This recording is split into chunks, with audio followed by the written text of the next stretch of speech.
You're listening to the CyberWire Network, powered by N2K.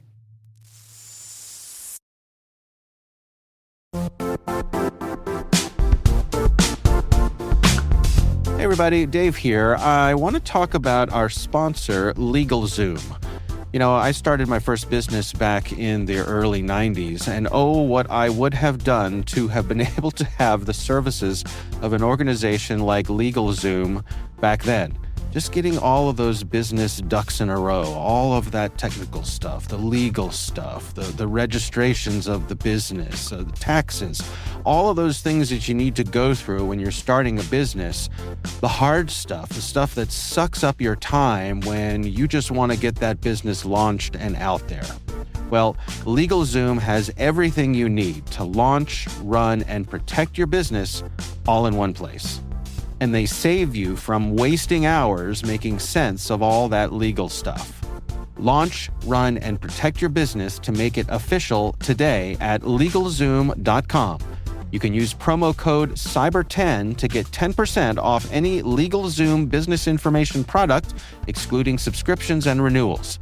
That expires at the end of this year. Get everything you need from setup to success at LegalZoom.com and use promo code CYBER10. That's LegalZoom.com and promo code CYBER10. LegalZoom provides access to independent attorneys and self-service tools. LegalZoom is not a law firm and does not provide legal advice except where authorized through its subsidiary law firm, LZ Legal Services, LLC.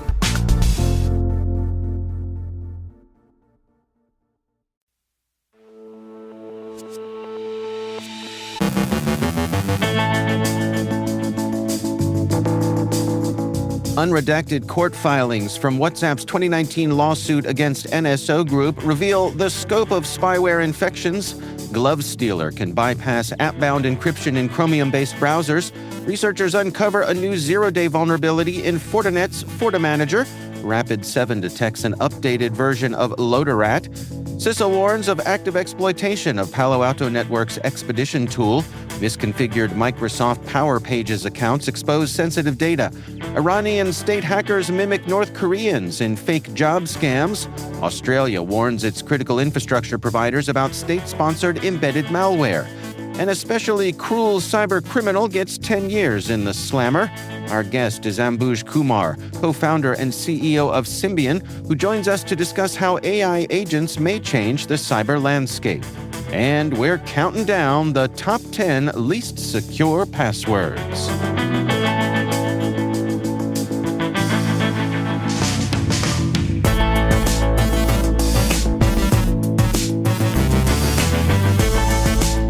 It's Friday, November 15th, 2024. I'm Dave Bittner, and this is your CyberWire Intel Briefing.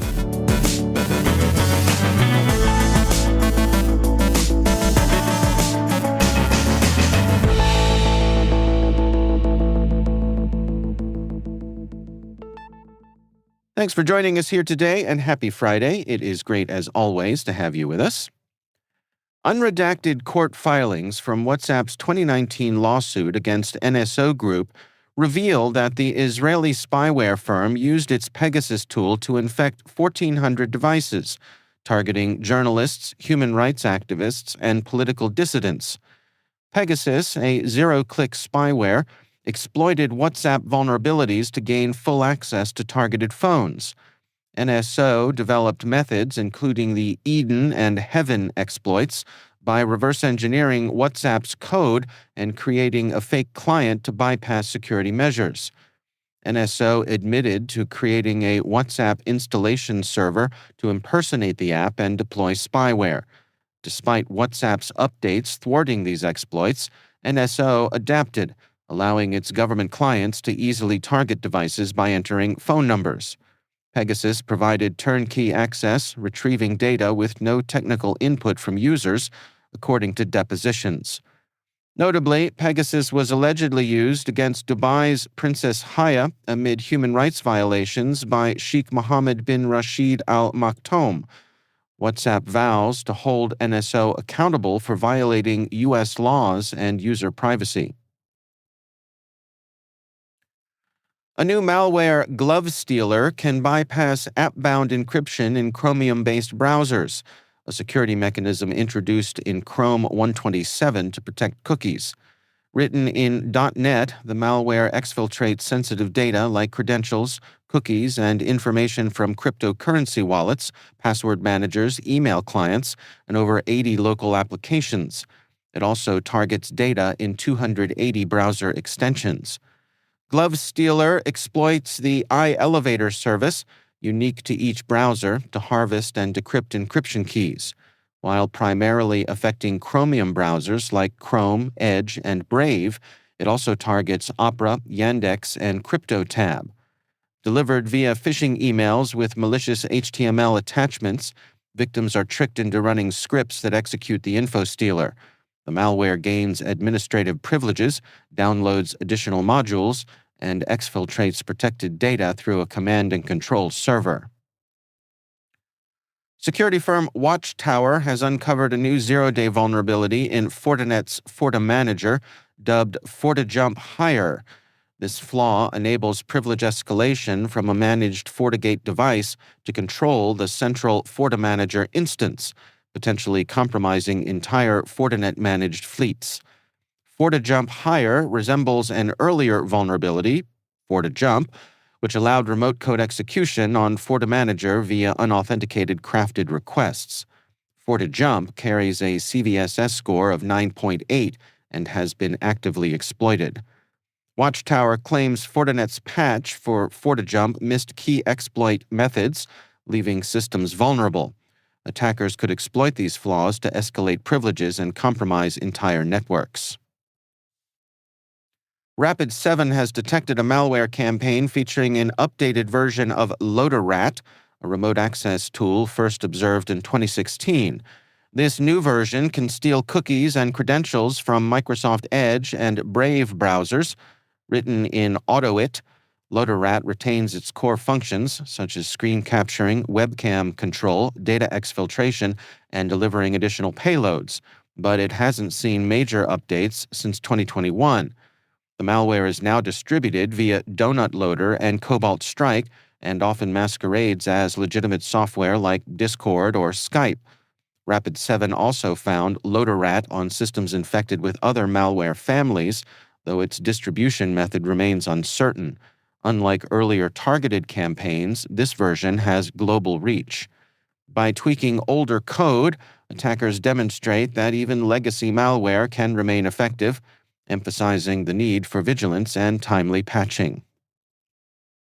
CISA has issued an alert about new vulnerabilities in Palo Alto Networks' Expedition tool being exploited in the wild.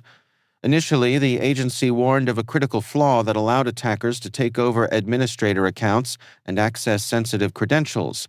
Now, two additional vulnerabilities have come to light. The first newly exploited flaw allows attackers to run operating system commands as root, exposing clear text credentials, device configurations, and API keys. The second lets attackers manipulate the database to extract sensitive information and create or read files on the system, all without authentication. These issues come alongside news of an unrelated zero-day remote code execution vulnerability affecting Palo Alto firewalls. The attacks don't appear connected. Organizations are unintentionally exposing sensitive data online due to misconfigured access controls in Microsoft Power Pages, a popular low-code website creation tool. Aaron Costello of App Omni discovered these issues, revealing leaks of personal and organizational data caused by excessive permissions granted to authenticated users, often treated as internal despite public registration options. One notable case involved a UK National Health Service provider inadvertently exposing data for over 1 million employees, including email addresses and home addresses. While this issue was fixed, other organizations globally, spanning health, finance, and tech sectors, were also affected. Costello attributed most leaks to overly permissive database settings, such as global access or unprotected columns. Despite Microsoft warnings about risky configurations, complex access controls and column security setups are often ignored. leaving sensitive information vulnerable to exploitation. Iranian state hackers, tracked as TA-455 or APT-35, are mimicking North Korean tactics to target the aerospace industry with fake job offers. Using platforms like LinkedIn and malicious domains such as careerstofind.com, these hackers create convincing recruiter profiles to lure victims into downloading malware called snail resin. This campaign mirrors North Korea's Operation Dream Job, employing DLL sideloading techniques and malicious zip files disguised as job-related documents. These files have low antivirus detection rates, increasing their effectiveness. Hackers encode command and control data on GitHub and leverage Cloudflare to mask their infrastructure, making tracking difficult. Clear Sky researchers suggest Pyongyang may have shared tools or methods with Tehran, given the overlap in techniques. By exploiting trust-based platforms, TA-455 circumvents traditional security measures and infiltrates networks under the guise of legitimate activity. The Australian government is warning critical infrastructure providers about state-sponsored cyber actors embedding malware in networks to disrupt national security during crisis or military conflicts. The Cyber and Infrastructure Security Center highlighted threats posed by foreign actors compromising systems without immediate espionage value to enable strategic disruption. The Five Eyes Alliance previously warned about China-sponsored Volt Typhoon, which infiltrated U.S. critical infrastructure sectors like energy, water, and telecoms to prepare for potential attacks. These actors employ stealthy living-off-the-land techniques, using built-in tools to evade detection and blend into normal network activity.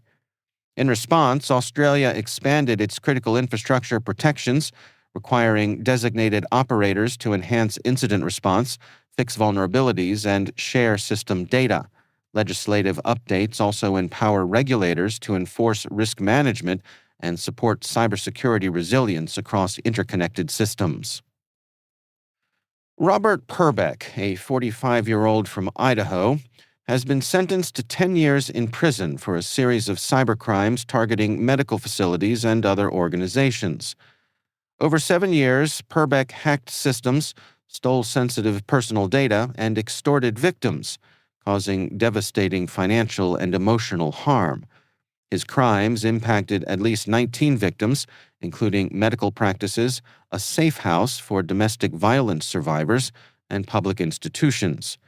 Using aliases like LifeLock and Studmaster, Perbeck sent threatening emails to extort payments, often targeting individuals' families. In one case, he harassed a dentist, threatening to expose patients' data and even reference the dentist's child to intimidate compliance. Another victim, an orthodontist, suffered significant losses and had to sell their practice due to Perbeck's relentless harassment. The FBI seized Perbeck's devices in 2019, revealing the data from 132,000 people. Targeting a safe house for women and children fleeing domestic violence is particularly vile, turning a refuge into a potential danger zone.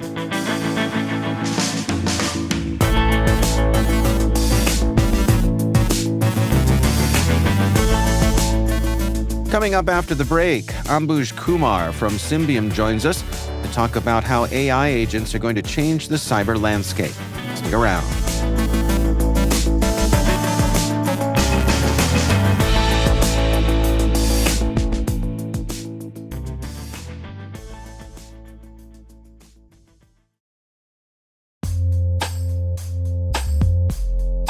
And now, a word from our sponsor, KnowBe4. It's all connected, and we're not talking conspiracy theories. When it comes to InfoSec tools, effective integrations can make or break your security stack. The same should be true for security awareness training. KnowBe4, provider of the world's largest library of security awareness training, provides a way to integrate your existing security stack tools to help you strengthen your organization's security culture. KnowBefore's Security Coach uses standard APIs to quickly and easily integrate with your existing security products from vendors like Microsoft, CrowdStrike, and Cisco, 35 vendor integrations and counting. Security Coach analyzes your security stack alerts to identify events related to any risky security behavior from your users. Use this information to set up real-time coaching campaigns targeting risky users based on those events from your network, endpoint, identity, or web security vendors. Then coach your users at the moment the risky behavior occurs, with contextual security tips delivered via Microsoft Teams, Slack, or email. Learn more at knowbefore.com/securitycoach. That's knowbefore.com/securitycoach. And we thank KnowBefore for sponsoring our show.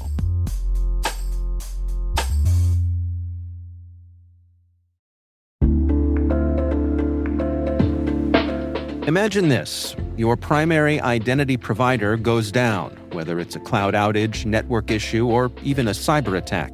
Suddenly, your business grinds to a halt. But what if it didn't have to? Meet Identity Continuity from Strata, the game-changing solution that keeps your business running smoothly no matter what. Whether your cloud IDP crashes or your on-prem system faces a hiccup, Identity Continuity seamlessly shifts authentication to a secondary or even tertiary IDP, automatically and without disruption. Powered by the Mavericks Identity Orchestration Platform, Identity Continuity uses smart health checks to monitor your IDP's availability and instantly activates failover strategies tailored to your needs. When the coast is clear, it's a seamless switch back. No more downtime, no lost revenue, no frustrated customers. Just continuous, secure access to your critical applications every single time. Protect your business from the high costs of IDP outages. With Identity Continuity from Strata, downtime is a thing of the past. Visit strata.io/cyberwire to learn how Strata's Identity Continuity can provide seamless enhanced capabilities to your existing identity fabric and receive a free set of AirPods Pro.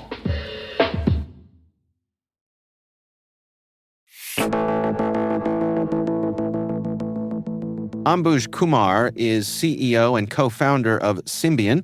I recently caught up with him to talk about how AI agents may change the cyber landscape.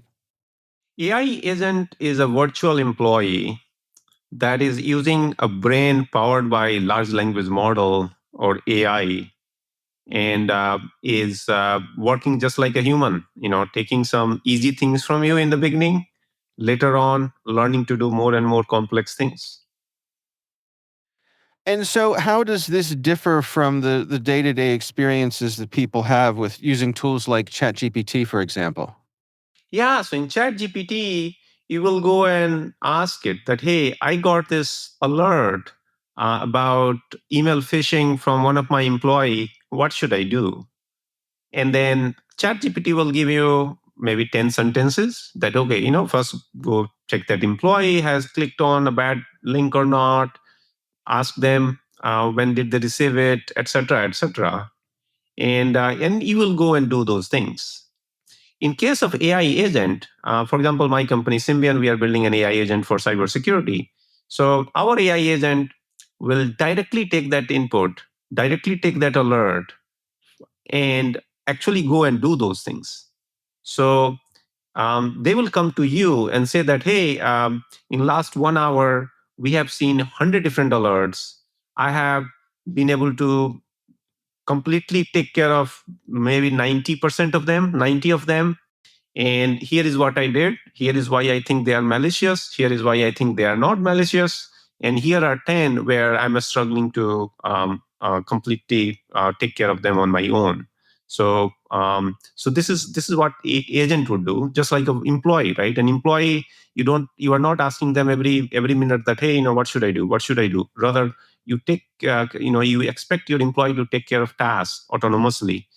So very, very different approach. And I suppose just as with a regular employee, there's an onboarding process here of getting the AI agent accustomed to how things are done at your organization. And also, I imagine you have to be careful about what access you provide. Absolutely, absolutely. So Symbian has two fundamental building blocks in technology. One is our trusted LLM, and trusted LLM is combination of commodity LLM like GPT-4 or Sonnet combined with our security knowledge. And so at end of trusted LLM, you get a virtual employee that is skilled in security, right? But just like you said, when you hire these virtual employees, when you onboard them, now you need to tell them that, hey, these are our VIP users. These are my CEO, CFOs. These are my crown jewel applications. This is my biggest customer. We run things on AWS. Every Tuesday we roll out our patch. If you see like an alert about this application, here is a person to go to. Here is how we triage these kind of things. So all that information that you give to your human employees when you onboard them, Symbian has a technology to capture all that structured and unstructured information, and we call that context lake. And we feed that context lake to our AI agent, and collectively those two things, start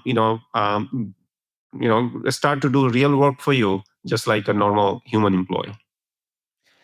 LLMs are kind of famous or perhaps even notorious for this notion of hallucinating, of making things up. How does that play into this? How do you prevent that sort of thing from happening? Yeah, great question. And in fact, this is why it's one of many reasons why this is easy to dream, hard to build, right? And LLMs are, they hallucinate because they always want to please you. So, you know, Hmm. it becomes like an employee who never says no, always, says yes, and always says that they did their job. And half the time it's job well done, half the time job not well done. And if you work in security, that is worse than where you were in the beginning, because if you don't know when you can trust the result, then you are always going to double check them and review them, and so it becomes even another monkey on your back, rather than Mm. something that takes work off you. So the way Symbian does it, and this is one of our unique technology, is that our trusted LLM is has a built-in error correction or detection logic. So whenever LLM generates a quick answer, first we verify internally whether that answer is correct or not. If it is correct, then only we pass it to user. Otherwise, we kind of iterate. So we say that, okay, we try to take this one approach, it didn't work out. Let me take another approach. Does it work out? And eventually, you find an answer that we internally think it's correct, and then we tell the user that, okay, here is what I got, the answer. And many times, if it's unable to find that answer, right, then we say that, okay, we tried the best, and this is a job that's just too hard for us to do, and we bail out, just like you expect your trusted, normal human employee to do. We are building our AI agents in same mold. Hmm. What are some of the kind of low-hanging fruit tasks that you would recommend organizations who are curious about AI agents? What are some of the places where they can kind of turn them loose in an exploratory way? Yeah, so there are two use cases that that are getting lots of traction, and we have some early production uses on both of them. One is security operations center.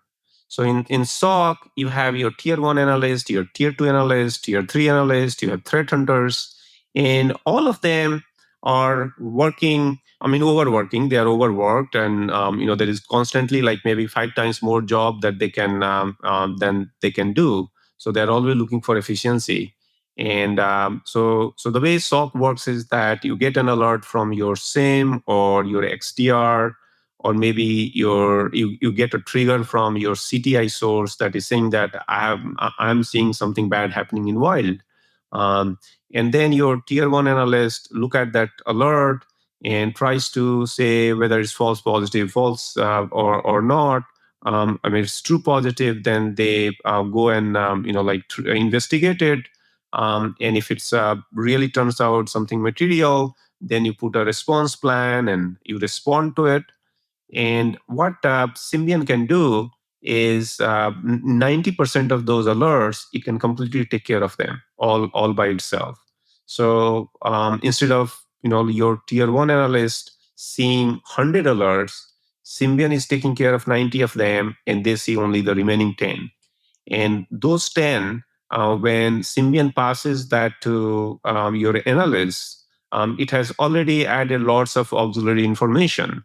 So it will say that, okay, I have enriched this IP address based on type of alert it was. I have pulled this information from like your EDR, CrowdStrike, etc.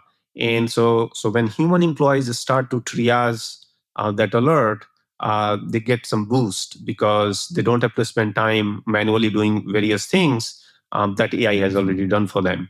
And so that's one use case, SOC, and we are seeing lots of traction, lots of happy customers there. Second use case is on GRC. So on GRC, one of the things that we are doing right now is that you are a vendor. You are trying to sell your technology to somebody, maybe a bank, and bank says that, okay, before I purchase your product, I need to know about security. Are you using firewall? What kind of encryption you use to protect what kind of PII data? Are you in cloud? Like, do you have 2FA on your applications? Is your API continuously reviewed and fixed, et cetera, et cetera? So these security questionnaires, they tend to be very manual heavy, and people spend lots of time, answering them and then reviewing them. We have automated all of that. So we can create a trust center for you, where we put all your compliance documents and security documents behind a NDA firewall, and then we use that information as well as live information from your tools. And when you get a security questionnaire, we automatically fill it, and then you can either send it to customer directly, or you can set it so that we send it back. And when the bank sees that response, they can also use Symbian to evaluate. So bank has certain information that is very sensitive. They're looking for some answer to those questions, and so they can use Symbian to evaluate whether the response is good or not. So both security questionnaire filling as well as security questionnaire review, that tend to be very manual, and we have completely automated that. I think a lot of folks are concerned about the actual security of the AI models that they're using, that information that they share with it isn't then put into the corpus of information or shared with other organizations, either intentionally or accidentally. What kind of questions should someone be asking if they're out looking for these sorts of products to make sure that those kinds of things aren't going to be a concern? Yeah. So first, you should ask whether the service is SOC 2 certified or not, and hopefully they should be. I mean, that's a very easy one. Second one is what kind of encryption they use. Are you encrypting your customer data or not? Are you keeping different customers' data separate from each other? So meaning that do you have multi-tenancy and cross-tenancy data security problems taken care of? Then you should ask that, hey, do you tokenize my information before you receive? So, for example, I'm sending a bunch of my PII information as part of my security data to you. Do you ensure that you tokenize that information before it reaches your system? Then you should ask that, hey, are you, like training your AI model on my data? And answer should be no, right? Then you should ask that, okay, if you are not training your global AI system on my data, how are you using my data to actually help me? And answer should be yes, right? I mean, if you are using AI should be able to use your data to help you. If it's not doing that, then it's all it's not going to be very, very helpful. Um, so you do that. Then you should ask, where is the LLM, large language model, that is powering all of this, hosted? Is it self-hosted by the vendor, or is it hosted by some third-party company like OpenAI or Google, right? And in either case, you should ask, is it physically where it's located? Because many times companies have geographic concerns, right? So they don't want to send their data cross country, etc., for a variety of reasons. Then you can also, if you are enterprise, you can also ask to actually host all of those things in your own VPC in cloud, or even your own data centers, especially if you have your own GPUs. So there's like increasing level of sophistication, starting from very basic SOC to something where everything is hosted in your own data centers. It's nicely encrypted. Even the service provider like Symbian cannot look at and access your data. Nothing leaves your data center ever. And so these are two extremes. And depending on your own sophistications and needs, you should choose a vendor that fits. That's Ambush Kumar from Symbian.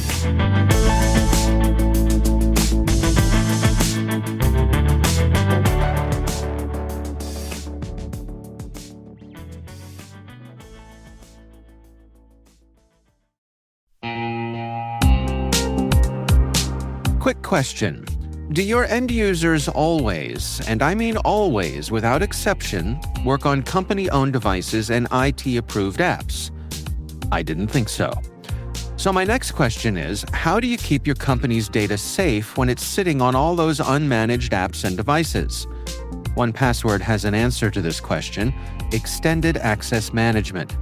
1Password Extended Access Management helps you secure every sign-in for every app on every device, because it solves the problems traditional IAM and MDM can't touch. And it's now available to companies with Okta and Microsoft Entra, and in beta for Google Workspace customers. Check it out at onepassword.com/cyberwire. That's onepassword.com/cyberwire.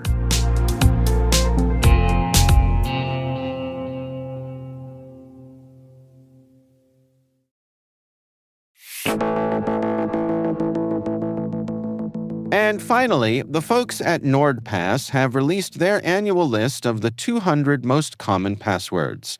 So sit down, tune in your favorite FM radio, and let's review the list.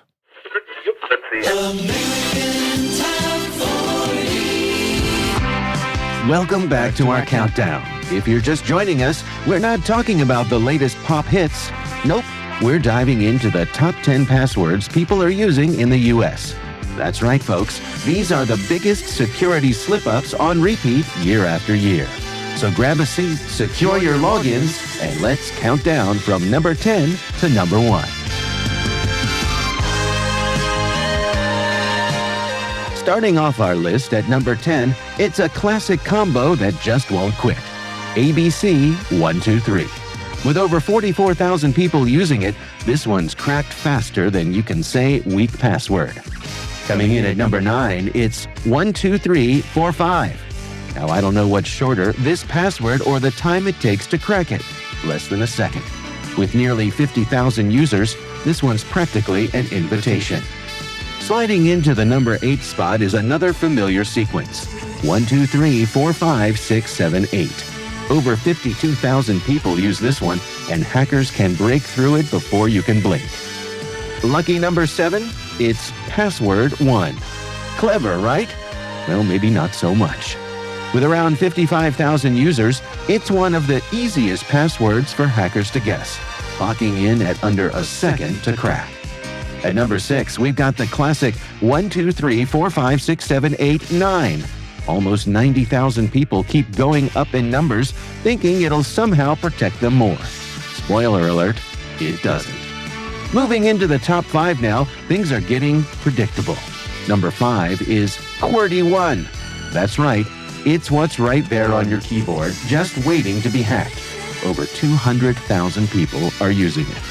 At number 4, say hello to QWERTY123, a crowd favorite with over 209,000 users, and yes, it's still cracked in less than a second. They should really call this one Gateway Password. Now, folks, the top 3. Taking the 3rd spot is simply Password. Yep, you heard that right. It's got 227,000 users, thinking they're safe.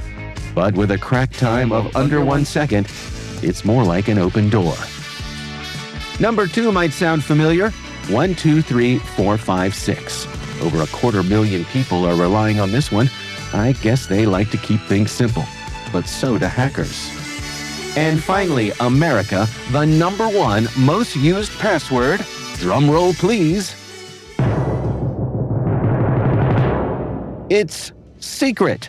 Yes, the least secret ever. Over 328,000 people use it, but it is also cracked in less than a second. If you're using it, it's time to change that secret into something actually secure. So there you have it, folks. America's top 10 passwords. If any of these sound familiar, it might be time for an upgrade. Remember, a strong password is your first line of defense. So here's a reminder to keep your feet on the ground and your passwords long and random. American Top 40. Let's see it. Got it.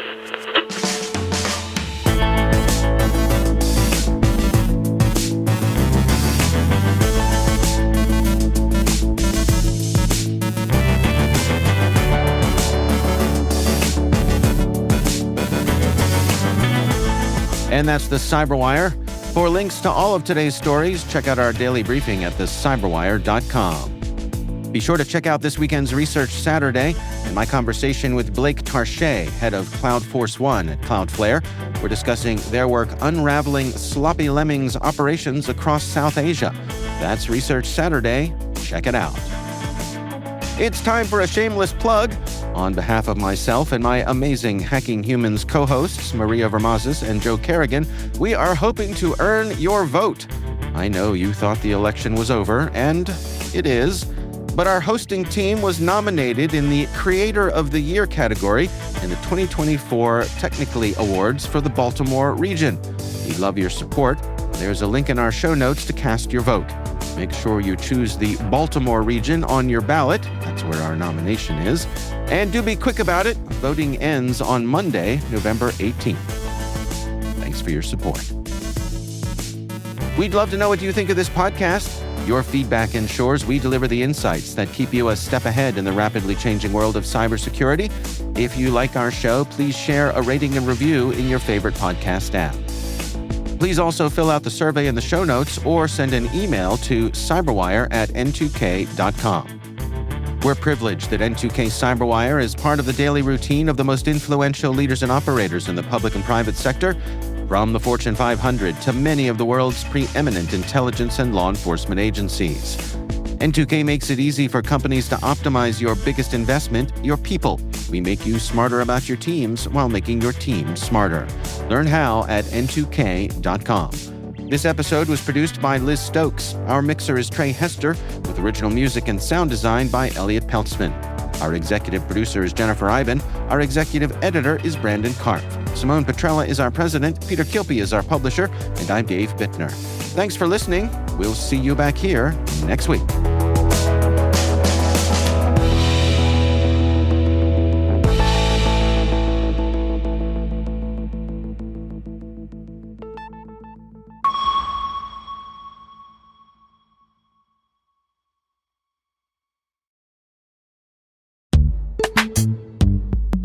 Now, a word from our sponsor. The Johns Hopkins University Information Security Institute is currently seeking qualified applicants for its innovative Master of Science in Security Informatics degree program. Study alongside world-class interdisciplinary experts and gain unparalleled educational, research, and professional experience in information security and assurance. Interested U.S. citizens should consider the NSF's Scholarship for Service Program or the DoD's Cyber Scholarship Program. Both scholarships cover tuition, required fees, university-sponsored health insurance, and provide more than $30,000 in an additional annual stipend. Apply for these scholarships to start in the fall semester at cs.jhu.edu/MSSI.